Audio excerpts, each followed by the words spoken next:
সকালে ঘুম থেকে উঠেই দেখলাম দিনটা একটু মেঘলা মেঘলা, কিন্তু ওই যে দেখেন এখন স্কুলে যাওয়ার সময় হয়েছে, বৃষ্টি পড়তেছে। তো কি করবে, তো ওর বাবুর গাড়ি নিয়ে যাইতে পারছে না, তো অটো দিয়ে লাস্টে সৃষ্টিকে নিয়ে গেল স্কুলে। খালি বের হয়েছে এই মুহূর্তে দেখেন ঝমঝমি আরও বেশি পরিমাণে বৃষ্টি চলে আসছে। তো জানি না আসলে কিভাবে যাইতেছে আর কি, গাড়ি পাইছে কি না, কারণ মানে আগে একটু কম ছিল, যখন ওরা বাসা থেকে বেরোচ্ছে তখন বৃষ্টিটা কম ছিল, আর এখন দেখেন কি বেশি পরিমাণে বৃষ্টি পড়া শুরু হয়েছে। বৃষ্টির জন্য দেখলেন গাড়ি নিয়ে যেতে পারলো না, অটো দেওয়া যাবে আর কি। তো বেরোর সময় একটু কম বৃষ্টি আসলে, এখন দেখেন কি পরিমাণে জোরে বৃষ্টি নামছে। আর এখন 8টা বাজে, রাত্রে এখনও উঠছে না। তো আমি গিয়ে ঘরের কাজকর্মগুলো সেরে নিব, সেরে নিয়ে তাড়াতাড়ি ভিডিওটা এডিট করে নিব। তো আজকে ভাবতেছি টিফিনের সময় চলে যাব, কালকে যেহেতু ওর পরীক্ষা। তো যদি কোনো কিছু ম্যামরা দেয় মানে সাজেশন টাজেশন বা সেরকম যদি কিছু দেয়, সেজন্য আজকে চলে যাব তাড়াতাড়ি। তো চলেন ভিডিওটা এখান থেকে শুরু করতেছি। তো আশা রাখছি যারা এখানে আছেন সবাই খুব ভালো আছেন আর সুস্থ আছেন, আমরাও খুব ভালো আছি সুস্থ আছি। আজকে হচ্ছে 20শে এপ্রিল, রোজ রবিবার, আর এখন তো সকাল 8টা বাজে বললামই। তো প্লিজ সবাই আমার সাথে থাকবেন। ইদানিং কেউ আমার ভিডিও দেখেন না, আমার প্রচুর পরিমাণে খারাপ লাগে। আমি সবার ভিডিও দেখি, যার ভিডিও দেখি তারই আমি ফ্যান হয়ে যাই, কিন্তু আমার ভিডিও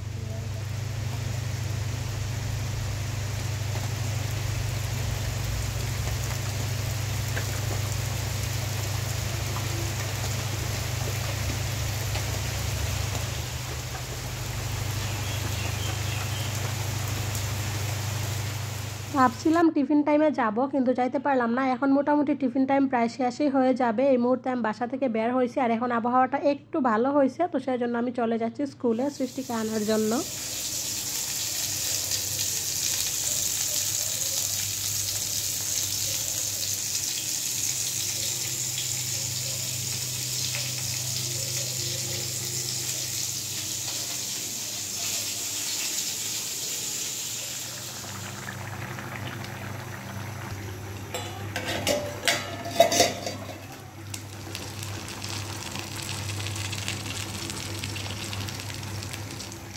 বন্ধুরা, ডিমের বড়াগুলো কত সুন্দর ক্রিস্পি ক্রিস্পি হয়েছে,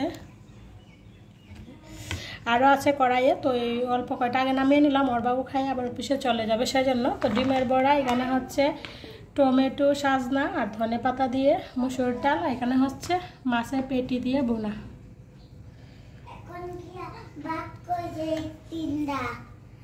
সিস্টার ডগ আর নার্স।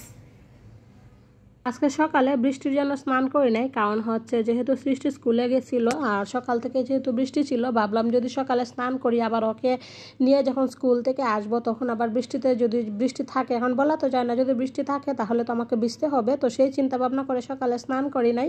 তো যেহেতু স্নান করি নাই, ওকে নিয়ে আসলাম, আইসেই তারপর ঝটপট করে রান্না বসিয়ে দিলাম। এখন একবারে রান্না বান্না কমপ্লিট করে রুম টুম মুছে স্নান করে আবার চলে আসলাম আপনাদের সামনে। এই তো এখন আমি পূজা দিয়ে নিব, সেই জন্য স্নান টান করার পরে পূজার বাসনগুলো আমি সুন্দর করে হুইল পাউডার দিয়ে ঘষে মেজে ধুয়ে নিব। ঘষে মেজে ধুয়ে তারপর হচ্ছে আমি পূজাটা দিয়ে নেব। পূজা টুজা দিয়ে তারপর আর কি দুপুরে খাওয়া দাওয়া করতে বসবো আর কি। তো চলেন পূজাটা আগে দিয়ে নিই, তারপর মানে আপনাদের সাথে কথা বলবো। তো আর যাই হোক, প্রত্যেক দিনের মতো আমার প্রিয় বন্ধুদের কাছে একটা রিকোয়েস্ট করে নিচ্ছি। আমি জানি না আদৌ আপনি আমার সাথে আছেন কি না, যদি আপনি আমার সাথে থেকে থাকেন দয়া করে প্লিজ একটা লাইক দিবেন আর একটা কমেন্টস করে অবশ্যই জানিয়ে দিবেন আপনার মতামতগুলো। আর আপনি যদি আমার চ্যানেলে নতুন হয়ে থাকেন, আমার এই ভিডিওগুলো যদি আপনার ভালো লাগে, আপনি যদি প্রত্যেক দিন আমার এই ভিডিওগুলো দেখতে চান, তাহলে অবশ্যই আমার চ্যানেলটাকে সাবস্ক্রাইব করে রাখবেন আর পাশে থাকা বেল বাটনটি অল অপশন করে দিবেন, যাতে ভিডিও দেওয়া মাত্র নোটিফিকেশন পৌঁছে যায় আপনার কাছে, আপনি আপনার সময় সুযোগ অনুযায়ী আমার এই ভিডিওটা দেখে নিতে পারেন। আর যারা প্রতিনিয়ত এই কাজগুলো করে আমাকে সাপোর্ট করছেন, আমাকে সামনের দিকে এগিয়ে নিয়ে যাচ্ছেন, আপনাদের সবাইকে জানাই আমার অন্তরে অন্তঃস্থল থেকে অসংখ্য অসংখ্য ভালোবাসা। তো এই তো থালা বাসন সব মরাইয়া তারপর তুলসীকে স্নান টান করাইয়া এদিকে চলে আসলাম। ওই যে সেদিন পর্দাগুলো খুলছিলাম, ধুয়ে দিছিলাম, তো পর্দাগুলো শুকাই গেছে, ভাবলাম পর্দাগুলো লাগাইয়া দেই। তো এই তো এক এক করে সবগুলো পর্দা লাগাই দিব। তারপর হচ্ছে ওই যে ঠাকুর ঘরের ভিতরে যে আমি একটা কাপড় বিছাই, সেই কাপড়টাও বিছিয়ে দেবো আর কি, সবগুলো বিছিয়ে টিছিয়ে তারপর পূজাটা দিয়ে নেব। আর আসলে পূজা টুজা না দিলে না কেমন লাগে, ভালো লাগে না, একটা কেমন জানি একটা আনিজে আনিজে ফিল হয় মনের মধ্যে, কেমন একটা লাগে। তো যাই হোক, সবগুলো পর্দা টানিয়ে নিলাম, এবার নিচে কাপড়টা বিছিয়ে নেব। তো ভিতরে যে আগে ঠাকুরগুলো আছে সেগুলোকে বের করে নিব, বের করে নিয়ে তারপর নিচের কাপড়টা বিছায় তারপর আবার ঠাকুরগুলোকে সুন্দরভাবে জায়গা মতো রেখে তারপর হচ্ছে পূজাটা দিয়ে নেব। আর সৃষ্টিবাবু তো অফিসে চলে গেছে, আসছিল দুপুরে একটু সময়ের জন্য খাওয়া দাওয়া করে আবার সাথে সাথেই চলে গেছে। ওরা দুই বোন আছে হচ্ছে ওই রুমে, আর আমি এইদিকে পূজা দিতেছি। আর পূজা টুজা দিলে না আসলে মন মানসিকতা একটু ভালোই লাগে, মানে অন্যরকম একটা ভালো লাগা কাজ করে আর কি ভিতর থেকে। তো যাই হোক, পূজা দিতে দিতে ঈশ্বরের কাছে প্রার্থনা করলাম যাতে ঈশ্বর যাতে আপনাদের সবাইকে ভালো রাখে, এমনকি আমি আমার ফ্যামিলি, আত্মীয় স্বজন, পরিবার পরিজন সবাইকে নিয়ে যাতে ভালো থাকতে পারি, সেটা ঈশ্বরের কাছে প্রার্থনা করলাম। তো আসলে মাঝে মধ্যে না কি বলবো, ডিমোটিভেট হয়ে যায় মাঝে মধ্যে, ইউটিউবের এমন অবস্থা থাকে। আর ইউটিউবের অবস্থা যেমন তেমন কিছু কিছু মানুষ না যারা একটু বড় হয়ে গেছে আর কি আমাদের থেকে, আমরা তো আসলে ব্লগার বলা চলে না, কি বলবো আসলে নিজেও জানি না, যারা একটু বড় হয়ে গেছে তারা আমাদেরকে এমন চোখে দেখে আর কি বলবো যেটা বলার মতো না, আমাদেরকে খুব মানে নগণ্য চোখে দেখে, আমরাও যে একটা মানুষ সেটা হয়তো তারা ভুলেই যায়। তো কি করব, কিচ্ছু করার নাই, ওরা যেহেতু বর্তমান সময়ে টপে আছে, তো আমাদের এই মানে ইয়াগুলো সহ্য করতেই হবে, ওদের এই অপমানগুলো আসলে অপমানই বলা চলে আর কি, ওরা আমাদের সাথে যেরকমভাবে ব্যবহার করে সেটা মানে বলে বোঝানোর মতো না। যাই হোক, সবাই না, কিছু কিছু ব্লগার আছে এমন মানে বিহেভ করে আর কি বলার মতো না। তো যাই হোক, পূজা টুজা কমপ্লিট, এবার চলে না যে আমরা মা মেয়ে খেয়ে নিব। সৃষ্টি যদিও আগে খাইছে, তারপরে এখন বলতে সর ক্ষুধা লাগছে, তো সেই জন্য ও আর আমি একসাথে খেয়ে নিব। তো খাওয়া দাওয়া করে কিছু সময় রেস্ট নিয়ে এদিকে সৃষ্টিকে নিয়ে পড়তে বসে গেলাম বিকালবেলা, এখন মোটামুটি 4টার মতো বাজে। আর ওই যে দেখেন রাত্রে ঘুমাইছে, কালকে যেহেতু সৃষ্টির পরীক্ষা, আজকে তো একটু ভালোভাবে পড়তেই হবে, সেজন্য ওকে বসাই দিলাম। তো ওর পড়ালেখা কমপ্লিট হয়ে গেলে ওকে আমি বাহিরে পাঠিয়ে দিলাম, ও বাহিরে খেলতেছে, রাত্রে তো ঘুমাইতেছে দেখলেনি। আর এইদিকে আমি আমার ওই যে একটু ক্লিনিং টিনিংয়ের কাজগুলো করে নিচ্ছি। আর ওর বাবু তো এখনও আসে নাই, হয়তো সন্ধ্যার পরে আসবে আর কি।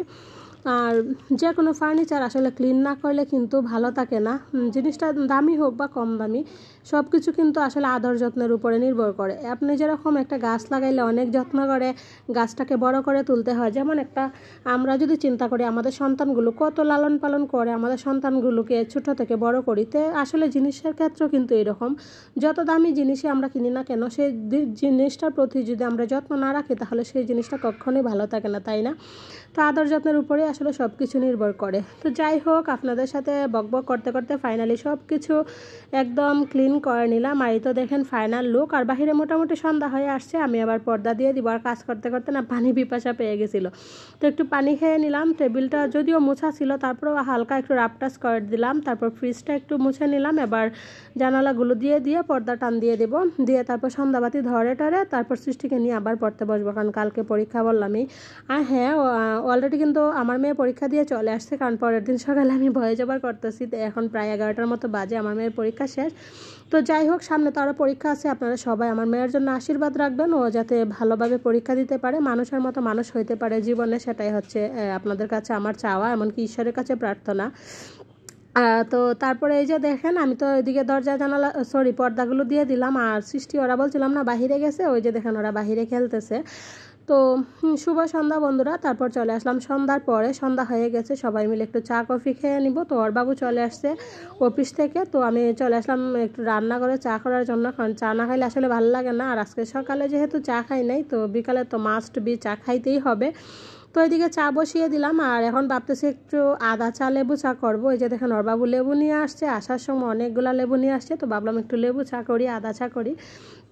তো এখন আর দুধ দিয়ে করব না আর কি, এখন লেবু চা করব। আর মাঝে মধ্যে কিন্তু লেবু চা, আদা চা এগুলো ভালোই লাগে। দুধ চা যদিও আসলে আমাদের মুখের স্বাদ, কিন্তু শরীরের জন্য কিন্তু একদম মানে উপকারী না, খুবই কি বলবো খারাপ একটা জিনিস দুধ চা। দুধ চা খাইলে কিন্তু অনেক গ্যাস হয়, যদিও আমার এখনও হয় নাই, তারপরও দুধ চা খাওয়াটা আসলে উচিত না, কিন্তু আমরা তো মুখের রুচির জন্য দুধ চা খাই। যাই হোক, এই যে দেখেন আমাদের গাছের পেঁপে, বিশ্বাস করবেন না, যদি একবার আপনাদেরকে খাওয়াইতে পারতাম তাহলে হয়তো আপনারা বিশ্বাস করতে পারতেন, এত মিষ্টি এত মিষ্টি, কি বলবো বলার মতো না, খুবই টেস্ট এই গাছের মানে পেঁপেগুলো। তো একটা পেঁপে যেহেতু এখন ছিল, ছোটো একটা পেঁপে, তো ওইটাকে 4 ভাগ করে নিলাম, আমরা 4 জনে একটা একটা মানে ভাগ করে খেয়ে নিচ্ছি আর কি। তো এই তো এদিকে চা হচ্ছে, আর এদিকে আমি পেঁপে খাইতেছি। আর কি যে মজা লাগতেছে এটা হয়তো আপনাদেরকে আমি ভাষায় বলে প্রকাশ করতে পারবো না, আর কি অন্যরকম একটা টেস্ট লাগে, মানে একদম মিষ্টি লাগে। তো যাই হোক, এদিকে চা হয়ে গেছে, সবাই মিলে একটু লাল চা খেয়ে নিব। লাল চা খেয়ে নিয়ে তারপর আবারও আমি সৃষ্টিকে নিয়ে পড়তে বসবো। তারপর আবার সৃষ্টির ব্যাগ ট্যাগ গুছানোর ব্যাপার আছে আর কি। কালকে সকালে যেহেতু পরীক্ষা 8টার সময় বাসা থেকে বের হওয়া লাগবে, তো সেজন্য রাতে গুছিয়ে রাখলে আর কি সবচেয়ে বেটার হয়, কারণ সকালে অনেক সময় তাড়াহুড়া থাকে, ওদের দুই বোনকে রেডি করা, আমি রেডি হওয়া, ওর বাবাকে খাওয়াই অফিসে পাঠানো, মানে অনেকটা ঝামেলাই থাকে। তো যাই হোক, চলেন ফিরে আসছি মানে একটু পরে। তো রাতের খাওয়া দাওয়া কমপ্লিট, এবার ওই যে সৃষ্টির ব্যাগগুলো গুছিয়ে নিচ্ছে, মানে ফাইলটা আর কি। তো এখানে প্রবেশপত্র, কলম, স্কেল, মানে যা যা থাকে সব কিছু আর কি গুছিয়ে নিচ্ছে। আর এইটাতে কিন্তু আমার অনেকটা হেল্প হয়, ও যখন নিজের কাজগুলো নিজে করে। তো যাই হোক, আজকের মতো ভিডিওটা এখানে শেষ করতেছি। সবাই ভালো থাকবেন, সুস্থ থাকবেন। ফিরে আসছি আগামীকাল নতুন আরও একটি ব্লগ ভিডিও নিয়ে। আর আবারও বলতেছি, প্লিজ অবশ্যই আমার ভিডিওগুলো একটু দেখবেন, আর আমার ভিডিওর লিঙ্কটা কিংবা চ্যানেলের লিঙ্কটা একটু শেয়ার করে দিবেন।